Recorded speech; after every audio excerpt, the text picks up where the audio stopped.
পুরুষ কখনো বদলায় না, বদলে যায় তাদের দায়িত্ব। বিয়ের পর একজন নারী সবকিছু হারান না, পুরুষরাও অনেক কিছু হারিয়ে ফেলে। আত্মীয় স্বজন, বন্ধু বান্ধব, পাড়া প্রতিবেশী এদেরও হারায়। বিয়ের আগে বেশিরভাগ পুরুষরাই থাকেন দায়িত্বহীন। সেই সময় তারা মা বাবার দায়িত্বে থাকে। বিয়ের পর ছেলেদের দায়িত্ব অনেকাংশে বেড়ে যায়। পরিবারের দায়িত্ব, সংসারের দায়িত্ব, সন্তানের দায়িত্ব, আরো নানান দায়িত্ব।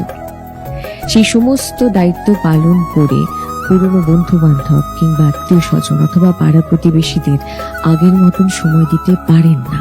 সকাল সকাল বাড়ি থেকে বেরিয়ে যাওয়া, 10টা-5টা ডিউটি, তারপর শহরের জ্যাম ঠেলে বাড়ি ফেরা, পরদিন সকালে আবারও একই রুটিন। এই কঠিন রুটিনের মাঝখানে আগের মতন কি আর বন্ধু বান্ধব, আত্মীয় স্বজন অথবা পাড়া প্রতিবেশীদের সময় দেওয়া যায় বলুন তো?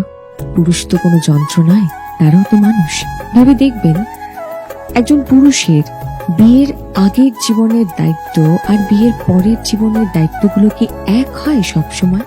তাদের কি সব দিক সমানভাবে দেখা কখনো সম্ভব?